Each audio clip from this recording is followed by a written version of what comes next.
अस्सलामुअलैकुम सामीन। 27 रजबुल मुरज्जब और 8 फरवरी है। ख़बर का उन्वान है जयंत चौधरी और बीजेपी के दरमियान क्या का मुआहदा हुआ है। अभी सब कयास आराइयाँ हैं, अटकलें हैं और अभी चूँकि बाज़ाब्ता ऐलान नहीं हुआ है, लेकिन जो कयास आ रहे वो ये है।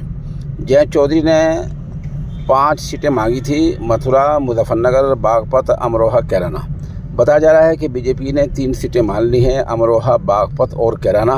मुजफ्फरनगर और मथुरा की सीट नहीं मानी है। दूसरे ये कि दूसरी मांग रखी कि जो यूपी सरकार है उसमें कुछ न कुछ जयंत चौधरी की पार्टी को दिया जाए, ये बात भी उनकी मान ली गई है। पता चल रहा है कि इलेक्शन के बाद में मरकज़ में अगर सरकार बन जाती है तो वहाँ वजारत मांगी है, उस पर भी गौर हो रहा है। अब पता चल रहा है कि अमित शाह से कोई मुलाकात होनी है और अगर वो मुलाकात सिरे चढ़ जाती है तो 12 फरवरी को लगभग बाज़ाब्ता ऐलान हो सकता है।